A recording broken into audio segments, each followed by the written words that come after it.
afternoon, everyone. Today I want to speak about something, a topic. You know, we are all familiar with the importance of goals and goal setting. A lot has been researched, discussed, and written about the topic. But there's an area related to this that is often less unexplored. And this is the importance of learning to lose. Now, I know that this concept can seem a bit controversial, because why should we learn to lose? But in our pursuit of our highest potential, at times we will fall short of reaching our target. And learning to lose is ultimately a way to manage the setbacks that we will face in life. And this concept of learning to lose has been inspired by my work with elite athletes. So now I'm trying to take it from the world of sport and apply it outside of sport to all help us all pursue our goals. So you see, the danger of the setbacks or the losses in life is that when we do face this, we sometimes see it as a personal reflection of our inability to achieve our goals in life. And you know, this is where the danger comes in. Because some of us will say, for some of us it might affect our self-belief, our confidence, but most importantly, it affects our future opportunities, as well as the fact that we never truly discover what we are capable of. Because to discover what you're truly capable of, at times, you have to stretch yourself. And this is why learning to lose is an essential skill or quality.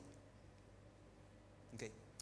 So today I'm going to share 5 strategies that we can all use, strategies or tools that we can all use to better navigate life's challenges, right? The moments where we fall short of reaching our aim.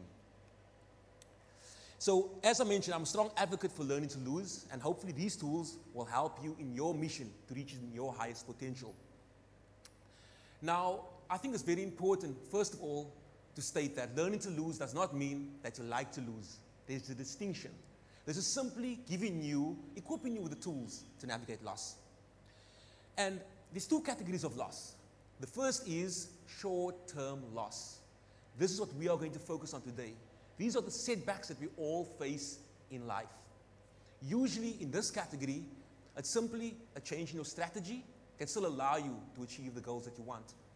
However, the second category of loss, these are long-term loss, right? It's more permanent in nature. Here, losing is equated to not being able to still get that result. So even if you change your strategy, you still can't get the outcome. For example, think of a professional athlete, right? Pursuing his dream to go to the Olympics. And reaching his final opportunity to compete at the Olympics, or be selected to compete at the Olympics. This athlete then gets injured. In this situation, the athlete misses out on the last opportunity to qualify for the Olympics before aging out, right? So now the age is counting against them. So it doesn't matter if they come back in 4 years from now, they're going to be too old to be qualifying for their specific sport. In this case, this is an example of a long-term or permanent loss. Your strategies to navigate this are usually underpinned by acceptance. But as I mentioned, we're focusing on the first sets of loss or category of loss, right? The setbacks. And let me share one of the many setbacks that I face in life. Picture this. I'm in my early 20s. I just graduated from university. I'm in my early 20s, just graduated from university. Excited for what the future holds. But I'm unemployed. I'm applying for several jobs. But I keep getting rejected. And each rejection is slowly eating away at my already low self-image. But I keep persisting, and I keep applying. And then one day, I received an email that reads, "Kyle, you have been pre-selected for postgraduate scholarship, a paid one." Filled with excitement, I'm like, whoa, finally, things seem to be going my way. And I continue to read the email, and right at the bottom it says that the final stage is for me to do a 2-minute presentation to the selection committee, stating on why I deserve this opportunity. I thought to myself, how hard can this be? Anyway, I started preparing. Fast forward to the day of the event. They call my name, and I enter the auditorium. I take a step forward, raise the microphone, about to speak when I look up at the audience. And about 40 people looking down at me. Immediately, I felt a heaviness come over me. I just stood there, heart pounding, filled with anxiety, unable to get the word out. A few seconds later, which to me felt like eternity, I turned around, handed back the microphone, and stormed out of the auditorium. And as you can imagine, I was not awarded the scholarship.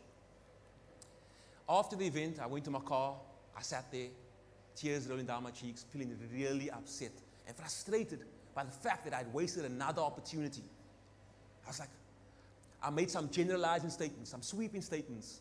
I'll never amount to anything. This is proof that I can never do anything in life. And I just felt defeated at my lowest. But later that evening, something unexpected happened.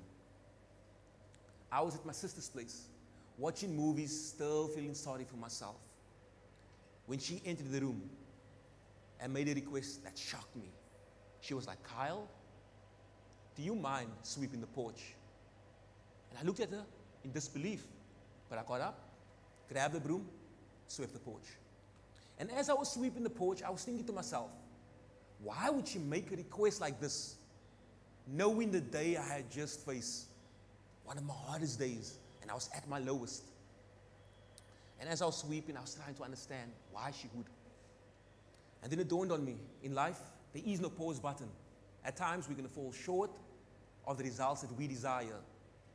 But it's important not to sit feeling sorry for yourself for days on end, because life goes on. And indirectly, she taught me this lesson, which also forms part of the first strategy that I'll teach you. Do not marinate in your emotions. So the 5 strategies we will look at today are all designed to help you better navigate moments of setbacks or loss.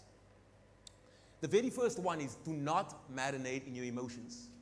We all know losing or failing, right, doesn't feel good.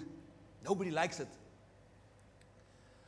And yes, it's important to feel our emotions, but we do not want to let these emotions go on for too long. So we need to be mindful of this. We don't want to spend hours or days on end marinating on a lost opportunity, marinating on a disappointment. And I know we're probably all guilty of this, that we keep replaying the event in our mind over and over. We keep recreating the experiences over and over. And this doesn't do us any justice, because it keeps us in that state.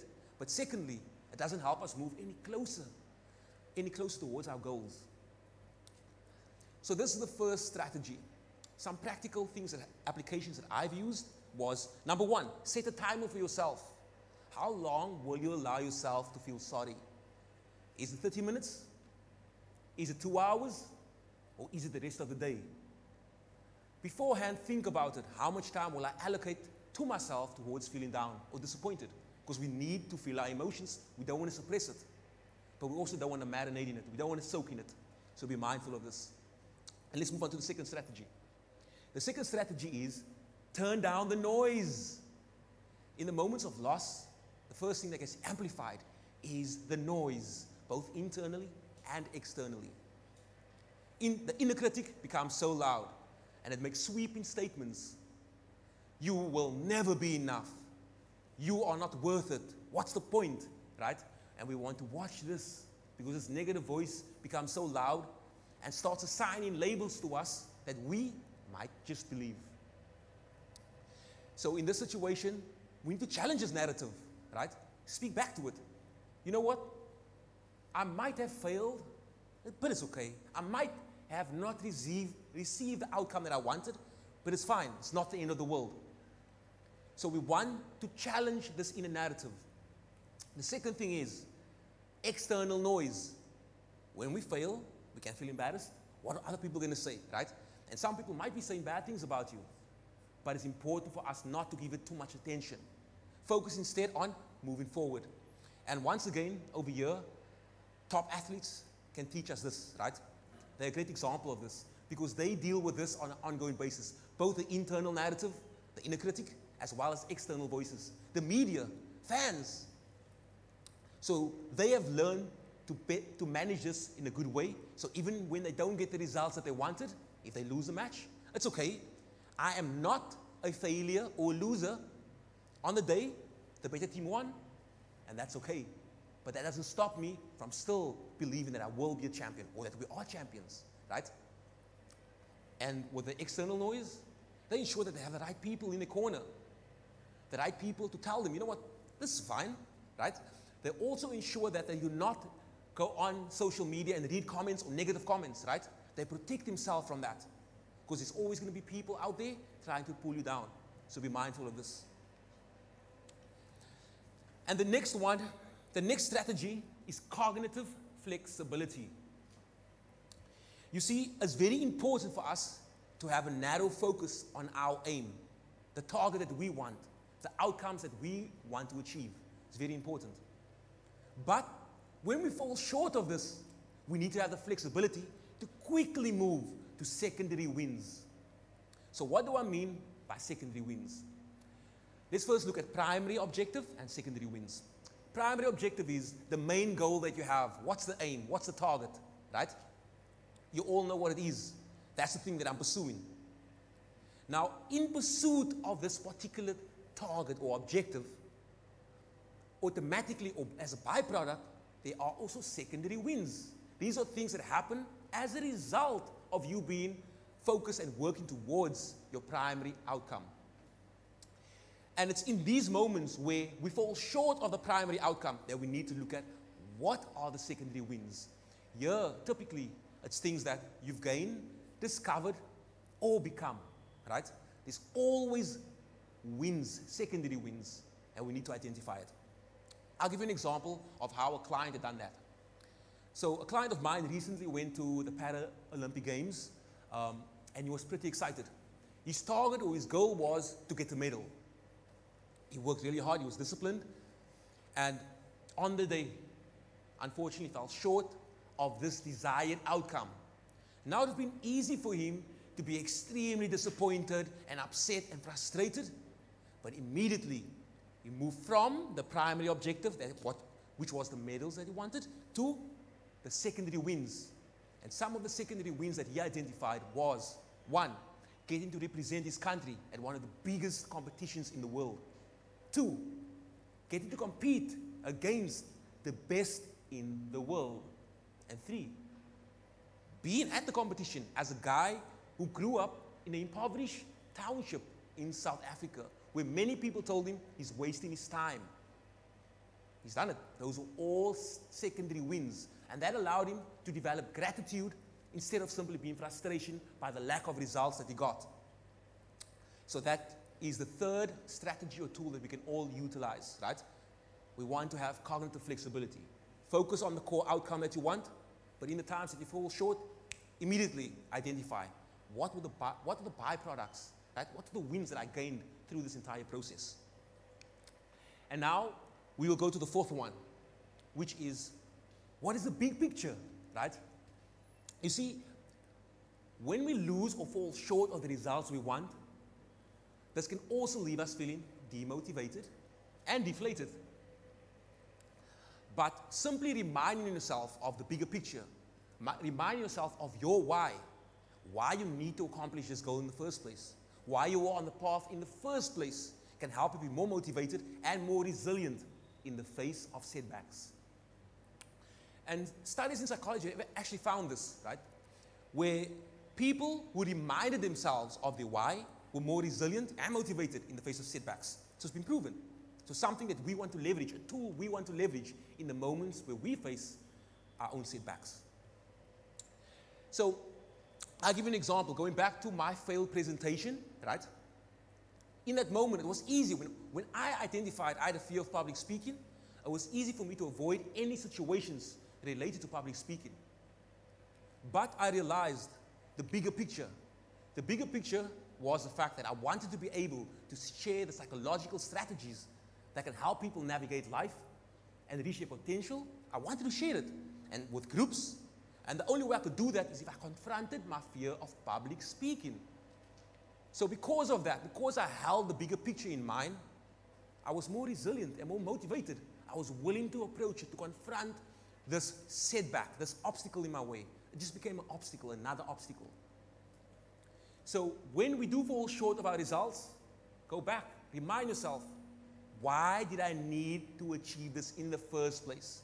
And how does this fit into the bigger picture of my life? And then the final strategy or tool that we can all learn is to raise the mirror, right? Personal accountability.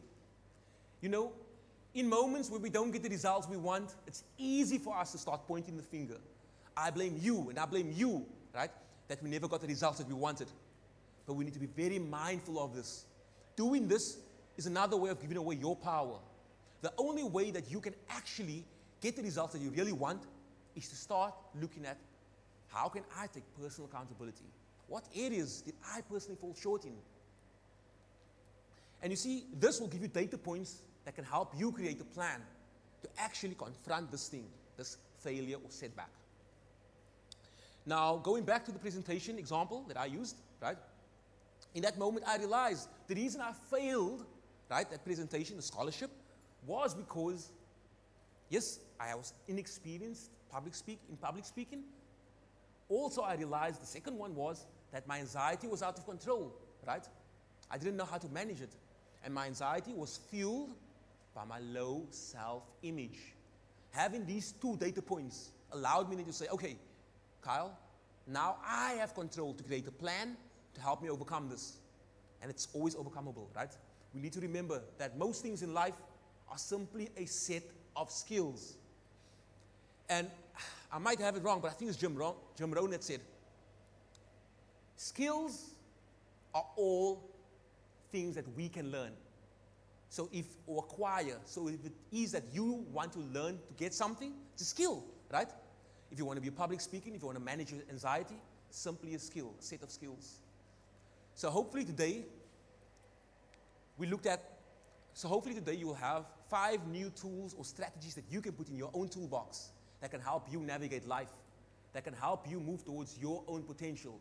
Because the reality is that it's okay to speak about goals, setting big goals, and reaching for them. It's okay. But what about the moments when we confront failure or setbacks? How do we get back up? How are we going to be more resilient in the face of adversity?